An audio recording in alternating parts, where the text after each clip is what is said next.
Muy buenos días, vamos a revisar en este momento uno de los temas de importancia en la medicina interna con el desarrollo y el conocimiento de una bacteria que tiene características especiales y es la Helicobacter pylori y las enfermedades que se relacionan con ella. ¿Qué vamos a hacer? El objetivo de esta clase es aprender sobre la microbiología, epidemiología, fisiopatología, las enfermedades que se asocian con este parásito, esta bacteria, métodos de diagnóstico y tratamiento de Helicobacter pylori. Vamos a aprender un poco de historia. En 1875, unos científicos alemanes descubrieron que habían bacterias de forma espiral en el epitelio del estómago humano. En 1892, este estudioso de esta bacteria, Julio Visocero, describió unas bacterias que también vivían en el ambiente ácido del estómago, pero enfermos. En 1899, estos dos, Valery Jaworski y Cracovia,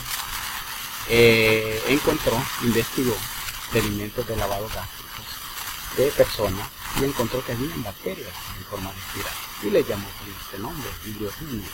Fue el primero en sugerir que había participación de este microorganismo en las enfermedades gástricas. Sin embargo, este trabajo no se incluyó en el manual de enfermedades gástricas, pero no tuvo mucho impacto por eso. ¿Por qué? Porque estaba escrito en coreano. En el 1979 fue redescubierta esta bacteria por Robin Warren, un patólogo australiano, y junto con Barry Marshall, en 1981, un médico gastroenterólogo, aislaron la bacteria en mucosas de estómago humano y consiguen cultivarla. Eso fue un gran éxito en ese momento. Y en el trabajo original, Warren y Marshall afirman que muchas gastritis y úlceras son causadas por esta bacteria que coloniza el estómago y no por las causas que hasta ese momento se conocían, que era el estrés o algunas comidas, como era la costumbre, era el pensamiento de ese momento. Por esa razón, en el año 2005 reciben el premio Nobel de Medicina Barry Marshall y Robin Warren. Entonces, que aquí vemos que están los dos en esa época, en el 2005, Marshall y Robin Warren le dan el premio Nobel por el descubrimiento de esta bacteria, el papel que tiene en la gastritis y en las úlceras y en otras patologías. Entonces, ¿qué tenemos o qué tendremos que conocer sobre la bacteria? Tenemos que saber que es una bacteria gram negativa, que tiene forma de espiral, tamaño de 3 a 0.5 micras, que tiene baños oxígenos en uno de los polos, entre 4 y 6, es microaerófila, es decir, que necesita poco oxígeno y que usa hidrógeno y el metano como fuente de energía. Y tiene enzimas que son bien importantes, que es la oxidasa y la catalasa positiva. Con su flagelo y su forma espiral, lo que hace es prácticamente taladra la capa del estómago y puede quedarse suspendida en la mucosa gástrica o adherirse a las células epiteliales del mismo estómago, es decir, que produce unas sustancias que se conocen como adhesinas. Entonces, esta propiedad que tiene de producir ureasa, es decir, que transforma la urea en amoníaco y anhídrido carbónico, en CO2, es una de las propiedades que utiliza la bacteria para neutralizar parcialmente la acidez gástrica, y esto es tóxico para las células epiteliales. Aquí tenemos a la bacteria, vemos que tiene una cubierta, tiene lo que se conoce como una cápsula, una pared celular, tiene membrana celular, tiene unos pelos también que son importantes, un nucleócido, citoplasma. Es prácticamente una bacteria de características propias y que todo lo que tiene, que estamos viendo acá, lo utiliza la bacteria para su beneficio, para vivir en el medio ácido del estómago. Aquí vemos en esta imagen cómo el Helicobacter penetra el moco gástrico para colocarse sobre el tejido epitelial del estómago. Una microfotografía electrónica para que vean su forma en espiral que posee. Algunas poseen, como ven ustedes, flagelos, entre 2 y 4 flagelos, que son los que sirven para movilizarse. Además de estos flagelos, que tienen, ya les había mencionado, que tienen una quimiotaxia para colonizar sobre la mucosa. Tienen varias propiedades que son bien conocidas, que son importantes para estudiarla, que es la ureasa. Producen eso. Esta sustancia es una enzima que neutraliza el ácido gástrico y se produce daño a la mucosa gástrica por ese amonio que produce esta reacción. Tiene lipopolisacáridos en la superficie que se adhieren a las células y produce inflamación. También tiene unas proteínas externas, como ven ustedes estos puntos anaranjados, que se adhieren también a las células. También tiene un sistema de secreción que es como una estructura pilosa que lo que hace es inyectar sobre la célula diferentes elementos que contienen unos efectores que se conocen con el nombre de CAG-A, que lo que hacen es remodelar la actina, inducen la interleucina 8, también aumentan el crecimiento de las células e inhiben la apoptosis. Es importante para la producción de alcance acá. También tiene enzimas, como ven ustedes, la mucinasa, proteasa, lipasa, que producen también daño a la mucosa. Tienen exotoxinas, conocidas como ven ustedes la VAC-A, que son toxinas vasovolantes, que también dañan la mucosa gástrica. Aquí vemos en esta imagen cómo el Helicobacter, cuando penetra al estómago, atraviesa la capa mucosa. El primer paso, que están las células del estómago, en el medio ácido, dentro del muco, lo que hace es que produce ureasa. Entonces la ureasa transforma la urea y produce amonía. Y esto lo que hace es que neutraliza el ácido. Ustedes se colonizan de una gran cantidad de estas bacterias en la superficie. ¿Y qué es lo que va a producir? Con todas sus enzimas, lo que hace es que producen un efecto inflamatorio sobre la mucosa y toda su poder. Hay un proceso inflamatorio al muerte de las células, y eso es lo que se produce, como se conoce con el nombre de gastritis, es decir, inflamación de la mucosa. Aquí en un detalle para que vean ustedes que esta célula que ven acá es una célula conocida como la célula dendrítica, que está submucosa en el tejido de sostén de la mucosa. Ven ustedes de que sale un podocito de esta célula dendrítica, reconoce los antígenos que están presentando en la bacteria, y posteriormente, como ustedes, empieza a fabricar gránulos en su interior, y lo que hace es que estimula a las células T y se producen células TH2, y de esa manera también, como ven ustedes, se producen interleucinas, que son sustancias inflamatorias que van a promover la producción de estas otras células, y eso es lo que va a mantener. Incluso ustedes también, macrófago es una célula que recibe estímulos del Helicobacter, y en la lámina propia se van a producir esta producción de células que producen una gran cantidad de interleucinas. Está también la interleucina 4, interleucina 10, interleucina 12, como ven ustedes, es un proceso inflamatorio que produce esta bacteria. Aquí una toma de una biopsia para que vean ustedes cómo se mira el Helicobacter. Aquí ven ustedes en la capa mucosa donde se encuentra abundante cantidad de bacterias, y esto es lo que produce pues el proceso que ya vimos anteriormente. Y vemos una imagen mucho más cerca, de mucha más resolución, para que vean ustedes cómo es que se adhieren las células a la mucosa.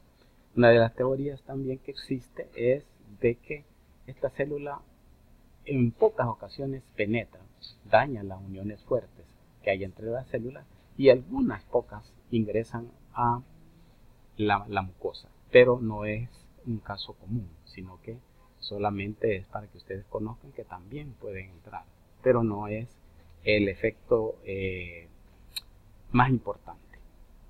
Aquí ven una microfotografía electrónica con diferentes coloraciones para que vean que la bacteria está en la superficie de la mucosa con su flagelo en forma espirilada. Entonces, ¿qué sucede cuando el Helicobacter llega a la mucosa? Hay una infección aguda que posteriormente se transforma en una infección crónica y que va a producir gastritis, principalmente a predominio del cuerpo, y esto va a producir una progresión de un cambio a nivel celular, primera inflamación y posteriormente va a llegar a cáncer. Pero puede ser que también haga una gastritis que no sea atrófica. ¿Y qué va a pasar? Pueden pasar varias cosas. Puede haber una infección asintomática o puede ser un maltoma o una tumor es asociado a estas células, que es prácticamente un linfoma que es no Hodgkin, que se encuentra en el estómago. También pueden producir una enfermedad ácido-hepática, es decir, una úlcera, y también producen otro aspecto importante que es una gastritis. Ven ustedes, es un espectro de cambios que hay a nivel de la mucosa.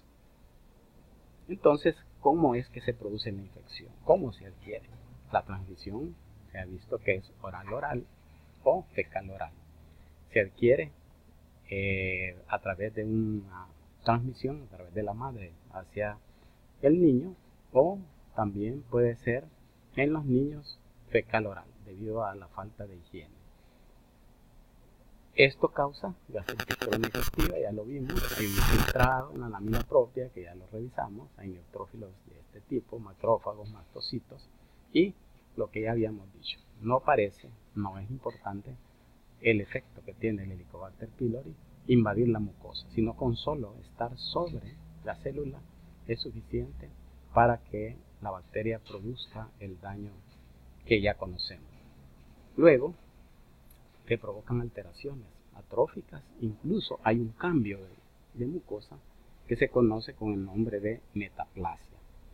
La adhesión de Helicobacter a las células gástricas causa una disminución directa de los niveles de glutatión, y los lipopolisacáridos de esta bacteria también aumentan la producción de autoanticuerpos que hacen que empeore la atrofia, y también hay aumento de anticuerpos contra las células parietales. Esto conduce, esta atrofia de la célula, a una atrofia severa, sin colonización bacteriana, pero en combinación con altos niveles de anticuerpos contra estas células parietales. Entonces, en 1997 se describió la secuencia completa del genoma, y hay dos genes de Helicobacter importantes, que son el BACA y el CAG-A. Los genes CAG-A codifican las proteínas CAG-A. ¿Qué es lo que hacen? Estimulan los factores quimiotácticos para los neutrófilos por el epitelio gástrico. La mayoría de las cepas poseen esta proteína. La exposición a este gen también produce aumento de catalasa, de glutatión peroxidasa y de dismutasa de los superóxidos. En la epidemiología que tenemos que conocer. Es un microorganismo que prácticamente se encuentra a nivel mundial. Por lo menos el 50% de todas las personas están infectadas a nivel mundial. En el mundo occidental, por ejemplo, en Europa, Norteamérica, la proporción es de un 25%. La mayor incidencia está en los países del tercer mundo, en los más pobres, y donde es común encontrar infecciones en niños. La relación con la enfermedad ácido péptica en el 90% de individuos con úlcera péptica. En menos del 15% de los infectados pueden tener una úlcera péptica. La prevalencia en Estados Unidos, el 20% de la raza blanca, el 54% de los afroamericanos y el 60% de los hispanos. No hay preferencia del sexo, sin embargo, las mujeres tienen una mayor incidencia para la reinfección entre un 5 al 8% más que en los varones. A cualquier edad se puede encontrar y en más del 50% en Estados Unidos. Esta infección se da en personas de mayores de 60 años y un 20% en personas de menos de 40 años. Es decir, actualmente los niños en Estados Unidos tienen menos infección que las personas mayores de 60 años. Es decir, por las condiciones que vamos a conocer por qué es que el Helicobacter se transmite. Entonces, como ven, la prevalencia en América Central un 70%, en Sudamérica entre el 80 y el 90%, y uno de los países, a medida que vemos que los países desarrollados tienen una cantidad menor. Como ven ustedes, Australia con un 20%, África prácticamente igual que en Sudamérica, y a medida vamos viendo nosotros los países con mejores recursos, nivel socioeconómico mayor, vamos a encontrar mucha menor incidencia. Hay algunas enfermedades que se han relacionado con el Helicobacter pylori, diferentes a la enfermedad pseudopéptica y la gastritis. Como ven ustedes, lo que ya se conoció, la primera causa, que ya la revisamos, se implicó en el cáncer gástrico en este estudio de 2010, en el cáncer colorectal, con estos estudios del 2010, y hay una asociación, según un estudio del 2011, con los neoplasias pancreáticos. Algunos han encontrado, como ven ustedes, relación con el cáncer de pulmón. También se ha encontrado que el Helicobacter promueve la aterogénesis. También las infecciones crónicas modifican el perfil lipídico del sérico y aumenta el riesgo de aterosclerosis. También los pacientes que son seropositivos tienen niveles altos de triglicéridos, colesterol, LDL, lipoproteínas del tipo B, apolipoproteínas, proteínas de alta densidad, HDL. Como ven ustedes, también se ha relacionado con los niveles, esta infección reduce los niveles de HDL, que son protectores, y su erradicación aumenta el HDL. También en otros estudios se ha relacionado con la enfermedad de Alzheimer. También hay marcadores seropositivos, como ven ustedes, cuando las infecciones son bien altas. Esto es en Japón. Como ven ustedes, ya lo revisamos en la imagen anterior, pero está asociado el Helicobacter con la enfermedad de Parkinson, con la esquizofrenia, y se ha encontrado un aspecto importante, que protege la infección contra el asma y la alergia. También se asocia con fibromialgia, con una enfermedad pulmonar obstructiva crónica. Como ven ustedes, la infección se ha relacionado con una gran cantidad de enfermedades, con urticaria, con enfermedades autoinmunes, artritis reumatoide, síndrome de anticuerpos antifosfolípidos, tiroiditis autoinmune, síndrome de Sjögren, púrpura de Renault-Chollein y la resistencia a la insulina del tipo B. Como ven ustedes, hay una gran cantidad de patologías, sin embargo no está confirmado. Esto es solamente una sospecha a nivel mundial.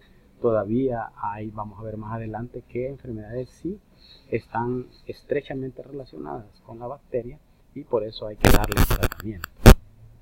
Entonces, si quieren ustedes revisar y conocer más sobre el Helicobacter, les recomiendo el consenso de Maastricht 5, que se realizó en Florencia, Italia, que aparece en la revista GATT del 2016. Las páginas son pocas, del 1 a la 25, donde están todas las recomendaciones, los niveles de evidencia para diferentes formas de tratamiento, comportamiento de la bacteria, enfermedades asociadas. Y como ven ustedes, también hay una conferencia española de consenso que se puede revisar también. Otro importante en la reunión de trabajo internacional, como ven ustedes, de Helicobacter y microbiota. Ya últimamente se ha relacionado el Helicobacter con la microbiota del intestino, y microbiota que también existe en el estómago. No vamos a ahondar en ese punto porque porque lo que queremos es que conozcan primero las bases de el conocimiento sobre el Helicobacter. Como ven ustedes, los diferentes tipos de tratamiento que existen hasta el momento, que vamos a hacer una pequeña revisión sobre ellos. ¿Cómo vamos a hacer el diagnóstico? Ya conocemos de la bacteria varias cosas, sus propiedades, y hoy queremos ver cómo hacemos el diagnóstico. A nivel mundial lo que se recomienda es la prueba de ureasa en el aliento. ¿Cuál es el problema de esto? Ya lo vamos a ver, que es una prueba que no está disponible para todo el mundo. Cuesta, es un poco cara. Sin embargo, la detección de antígenos en heces es más barata. Está disponible para nosotros, no en el hospital, sino que fuera, pero se puede hacer. Serología no es recomendable para el seguimiento, porque los anticuerpos disminuyen muy lentamente y se pueden estar tomando las pruebas de serología para el Helicobacter y van a salir positivas durante mucho tiempo, aunque ya la persona no tenga la bacteria. En cuanto a los invasivos, histopatología, eso cómo se hace, haciendo una endoscopía, tomando una muestra, y también se puede aprovechar tomar una prueba de ureasa en la biopsia, un cambio de coloración, que se coloca la muestra en una lámina especial y eso cambia de color a rosado. Cuando aparece color rosado en 1 hora, máximo 24 horas, eso quiere decir que está positiva la presencia de la bacteria. El cultivo no es recomendable porque es muy tedioso, es muy difícil cultivar la bacteria y depende de muchos factores. Aquí vemos una úlcera para que vean cómo es que se observa una úlcera con sus bordes bien definidos, una cosa que prácticamente inflamada alrededor. Esto se localiza a nivel del antro, esto es el píloro para que se ubiquen, este es el antro y prácticamente la unión entre el antro y el cuerpo es donde está localizada la úlcera, prácticamente a nivel de la pared anterior. Aquí está lo de las pruebas, entonces para que vean la sensibilidad y la especificidad. Como ustedes, la prueba de ureasa es la más sensible y específica. Sin embargo, se reduce con el uso de inhibidores de bomba, antibióticos, bismuto y sangrado activo. La histología también es muy importante para que vean que hay una gran sensibilidad y especificidad y depende del operador, es decir, de dónde va a tomar las muestras. El cultivo es variable y más del 95%, como ven ustedes, es específico, pero es un método muy complicado. No lo hacemos en nuestro medio, se puede hacer en otros lugares, en otras partes del mundo, pero nosotros, debido a que lo complicado que es, no se hace. Entonces, como ven ustedes, la prueba del aliento tiene un alto índice, es sensible y específica, que se considera la prueba de elección de los métodos no invasivos. Las pruebas serológicas, como ven ustedes, varían según el kit y no confirman la infección activa, es lo que yo les había mencionado. Antígeno en heces, miren, no se usa, los libros actualmente tienen esta parte, que no se usa con frecuencia a pesar de su alta sensibilidad. Nosotros aquí lo que utilizamos con mucha frecuencia porque es barato y es no invasivo. Eso ayuda para que el paciente lo pueda realizar. Vamos a hacer algunas recomendaciones, que es una conferencia extraída de un consenso de español del 2013, y van a ver qué vamos a recomendar o qué recomiendan ellos para hacer el diagnóstico. Prueba del aliento, una recomendación fuerte, nivel de evidencia moderado. La prueba de antígeno en heces es alternativa, ¿verdad? Muy fuerte, es alta la nivel de evidencia. No se recomienda el uso sistemático de la serología por el hecho que ya les mencioné, que se permanece positivo durante muchos tiempos, entonces no nos sirve para controlar el efecto del tratamiento. Se recomienda suspender los inhibidores de bomba 2 semanas antes y evitar cualquier tratamiento 4 semanas antes para que la prueba salga con mucha mejor sensibilidad y especificidad. Comprobar la curación en todos los casos es importante. Con la prueba del aliento, si se puede, nosotros no lo podemos hacer 4 semanas después de finalizado el tratamiento. No se recomienda la serología, lo que ya les mencioné. Aquí vemos una imagen endoscópica de lo que es una neoplasia gástrica. Ven ustedes que es diferente de una úlcera. Va a haber un tejido que ha crecido de manera desproporcionada, con muchos nódulos, sangrando fácilmente. Se toman muestras de los lugares donde no se ve que haya mucha fibrina porque hay necrosis en esta zona y no puede que nos salga positiva para neoplasia, y de esa manera nosotros podemos hacer el diagnóstico histológico. Ahora, del tratamiento, ¿qué vamos a hacer? ¿Cuáles son las indicaciones? ¿Qué combinaciones de antibióticos? ¿Cuánto tiempo vamos a dar el antibiótico? Y otros fármacos que también se han recomendado últimamente debido a la aparición de resistencia de la bacteria a los antibióticos. Entonces, ¿cuáles son las indicaciones?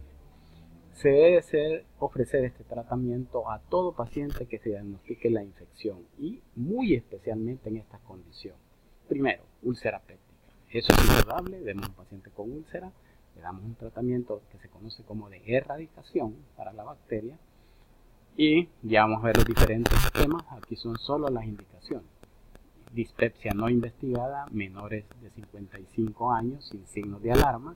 Decir que no haya perdido peso, que no tenga hemorragia, no tenga hematemesis, que no se vea pálido. Y se llama este tipo de manejo test and treat. ¿Qué quiere decir? Tome una prueba, si le sale positiva, trátela. Trate a este paciente.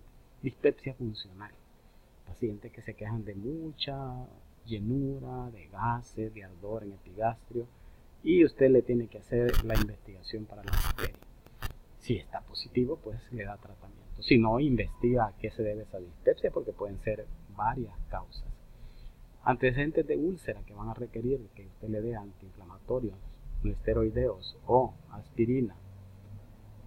Continuamente a ese paciente hay que darle tratamiento para Helicobacter. Linfoma mal gástrico de bajo grado. Ya el de grado moderado o severo no entra para este tipo de manejo, sino que ya hay que dar quimioterapia o cirugía. Resección quirúrgica o endoscópica de cáncer gástrico. Todo paciente que tenga cáncer gástrico hay que darle un tratamiento de erradicación. Familiares en primer grado de pacientes con cáncer gástrico. Atrofia de la mucosa gástrica o metaplasia intestinal. En estos casos, aunque no se encuentre la bacteria, se recomienda que se dé tratamiento de erradicación. Anemia ferropénica de causa no aclarada. Estas son las otras indicaciones que les había mencionado. Púrpura trombocitopénica idiopática. Déficit de vitamina B12 no explicado por otras causas. ¿Por qué en la anemia ferropénica de causa no aclarada? Porque el Helicobacter lo que produce es atrofia de la mucosa y de esa manera se disminuye la absorción del hierro a nivel del estómago. Lo mismo que el déficit de vitamina B12. Entonces, como ven ustedes, en los pacientes con úlcera péptica e infección se debe administrar tratamiento erradicador. Ya lo dijimos anteriormente. Se recomienda en todos estos pacientes, ya sea úlcera duodenal, úlcera gástrica, duodenitis erosiva, hay que dar tratamiento. Los pacientes que ya dijimos con dispepsia no investigada, menores de 55 años, sin síntomas ni signos de alarma, se recomienda la estrategia que ya les dije, antes de darle un tratamiento empírico antisecretor o la endoscopia. Es decir, que nosotros, cuando hay un paciente de este tipo que se queja de mucho ardor en el epigastrio, no le vamos a dar tratamiento, tómese solo un inhibidor de bomba y ya está. No. El paciente hay que investigarlo si tiene Helicobacter y si está presente, pues le damos el tratamiento de erradicación. Entonces, ¿qué vamos a hacer cuando investiguemos la dispepsia?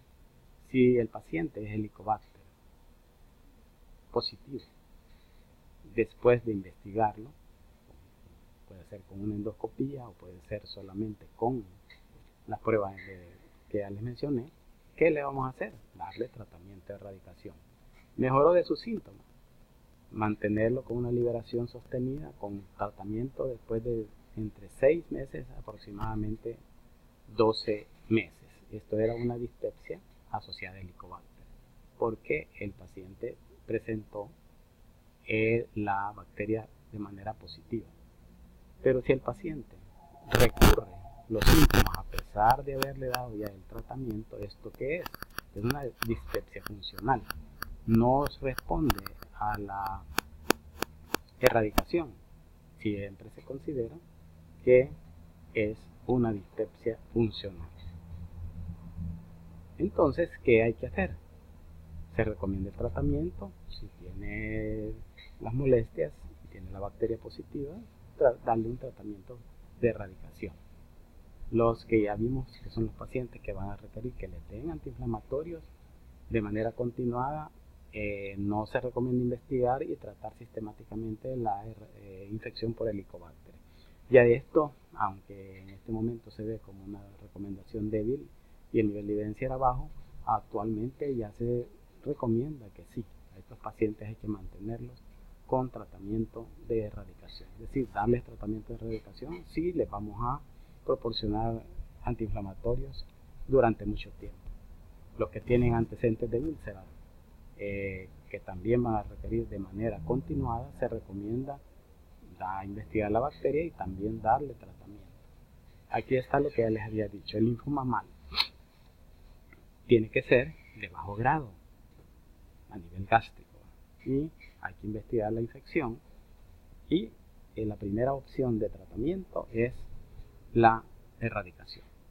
No hay estudios comparativos con el tratamiento convencional, pero la epidemiología es similar y la presencia del Helicobacter en este tipo de patología, en el maltoma, está en el 100% de las biopsias. Y se ve, ya se demostró de que después de la gastritis hay una hiperplasia linfoide y que nos lleva a la formación del linfoma de mal. Y la erradicación, eso se ha visto que en estos pacientes hay regresión histológica, es decir, que hay una correlación entre la presencia del Helicobacter y el linfoma de bajo grado. Como ya les había mencionado, en el linfoma de alto grado, estadios más avanzados, la erradicación solo es una parte del tratamiento y puede pasar a quimioterapia, que es la segunda parte del tratamiento en los linfomas ya de un grado más avanzado. Entonces, si ustedes le van a un paciente que le van a hacer resección quirúrgica o endoscópica de un cáncer gástrico, hay que investigar y tratar la infección como prevención de una recidiva neoplásica. Es decir, que la relación con el Helicobacter y el cáncer es bien estrecha. Entonces, la erradicación del Helicobacter es eficaz en la prevención del cáncer gástrico. Los pacientes con esta patología son portadores de cepas especialmente CAG positivas. Esas son las que producen una gastritis atrófica que conduce por diferentes pasos a la presencia de la neoplasia. Entonces, como ven ustedes, que la curación de la infección se reduce, pero no evita las recidivas tumorales. Hay que estar pendiente de la evolución de estos pacientes. Los familiares en primer grado de estos pacientes con neoplasia gástrica, hay que también investigarlos y darles tratamiento de erradicación. Los que tienen atrofia de la mucosa o metaplasia, que está asociada a infección, tratamiento erradicador. Entonces, se ha considerado que estas dos lesiones son preneoplásicas si están asociadas a infección de Helicobacter. Entonces, es posible que estas lesiones sean definitivas, es decir, que el paciente no vuelva la mucosa a lo normal a pesar de la erradicación. Pero si se mantiene en metaplasia o en atrofia durante mucho tiempo, lo podemos estar vigilando, haciéndole endoscopías cada cierto tiempo, cada año, por ejemplo, para ver qué evolución ha tenido. Si se mantienen siempre en su estadio de atrofia o de metaplasia. Entonces, la atrofia, como ven ustedes, es un fenómeno de la edad avanzada. Aquí hay que decidir sobre los beneficios de la erradicación.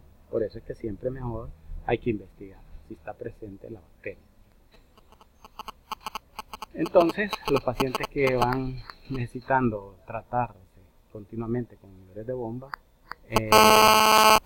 no se recomienda realmente investigarlo sistemáticamente, porque la supresión ácida contribuye al desarrollo de una gastritis que va a conducirnos a una gastritis atrófica. Los pacientes que son tratados con IDP por esofagitis desarrollan gastritis crónica. pero no los controles no infectados ni los infectados sin inhibidores de bomba. Los pacientes que tienen esofagitis y tratados con inhibidores de bomba, mejor evolución clínica, menos metaplasia. Aquí en esto hay controversia, porque el Helicobacter, si ustedes leen varias informaciones de la literatura, se ha dicho también que tiene un efecto protector para los pacientes que tienen esofagitis. Es decir, el paciente que tiene esofagitis y tiene Helicobacter va a tener más protección de la esofagitis porque va a haber una menor producción de ácido debido a la atrofia que produce la bacteria. Sin embargo, si el paciente tiene esofagitis y tiene la bacteria, pues hay que darle tratamiento de erradicación, porque también se ha dicho de que la presencia de la bacteria a nivel del esofágico previene o evita la aparición de neoplasias a nivel del esófago. Es decir, que si nosotros eliminamos la bacteria, hay una pequeña parte de estos pacientes que pueden desarrollar neoplasias del esófago. Es decir, que hay un efecto protector de la bacteria. Es decir, que no todo es malo en relación con la bacteria. Hay que tener mucho cuidado con eso. Entonces ya lo dijimos, las indicaciones de los pacientes, de cómo los vamos a tratar en otras enfermedades. Los pacientes con anemia ferropénica, pacientes con púrpura trombocitopénica idiopática, déficit de B12, esos tienen que tratarse. Sin embargo, rosácea, urticaria crónica, todavía la evidencia es débil. Entonces no se recomienda de una manera muy fuerte el tratamiento. Es decir, todavía tiene que haber prudencia en cuanto a esto. Se ha visto que hay una relación con estas enfermedades, pero no es una relación definitiva. Sin embargo, con estas otras tres enfermedades sí, en esos casos está recomendado dar tratamiento. Entonces, ¿cuáles van a ser los esquemas de tratamiento contra el Helicobacter? Como ven ustedes, hay una cantidad de tratamientos que han salido al mercado de 10 días, de 10 a 14, de 7 días, monoterapias, triple terapia. Sin embargo, vamos a ver cuál es lo que se recomienda a nivel mundial. La terapia triple clásica, esa es la que nosotros recomendamos y es la que nosotros utilizamos en nuestro medio. Entonces ese tratamiento que vamos a dar, ¿con qué va a ser? Inhibidor de bomba, dosis doble, amoxicilina, 1 gramo cada 12 y claritromicina. Es el tratamiento clásico. Hay un tratamiento cuádruple, como ven ustedes, que ya incluye, además de la claritromicina, el tratamiento triple anterior, ya se le agrega metronidazol. Y hay otra terapia cuádruple con bismuto, cuando ven ustedes inhibidor de bomba, el bismuto, tetraciclina y metronidazol. Cuando ya hay un tratamiento, hay un fracaso después de la terapia triple, se da un tratamiento de inhibidor de bomba, amoxicilina y levofloxacina. La pauta, o sea, el tratamiento cuádruple concomitante, se le da inhibidor de bomba, claritromicina, amoxicilina, metronidazol. La recomendación es siempre 10 días como mínimo. Sin embargo, en unas áreas donde la efectividad está arriba del 80%, se recomienda este tratamiento si la resistencia de claritromicina está abajo del 20%. Entonces, siempre la administración del inhibidor de bomba es en dosis doble, en todos los esquemas de tratamiento, si ustedes se fijan. ¿Qué sucede en nuestro país? ¿Cómo podemos saber si hay resistencia a la claritromicina? Ya hubo un estudio de parte de la Universidad de Vanderbilt, que vinieron a hacer un estudio que abarcó desde México, Centroamérica hasta Colombia, y encontraron que la resistencia a claritromicina todavía está debajo del 20%, es decir, que nosotros todavía podemos utilizar la claritromicina. Entonces ya le dije sobre el tratamiento cuádruple.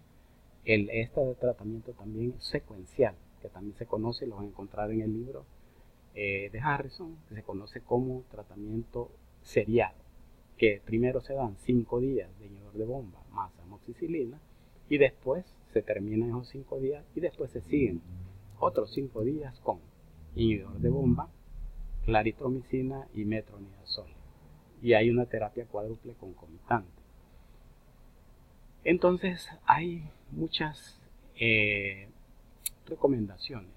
Esto va cambiando con el tiempo en cuanto a los tratamientos. Se ha encontrado de que hay en algunos estudios el uso de prebióticos, pero hoy, hasta por ahora, no se recomienda el uso de prebióticos ni de probióticos asociados al tratamiento erradicador, porque no se ha demostrado todavía que sean de beneficio. Posiblemente en el futuro, cuando aparezcan nuevos prebióticos y probióticos, se va a utilizar. Por ahorita no se recomienda. Como ya ven ustedes, este tipo de bacterias, cepas, se han utilizado, pero por ahorita no es recomendable según los estudios que se han hecho.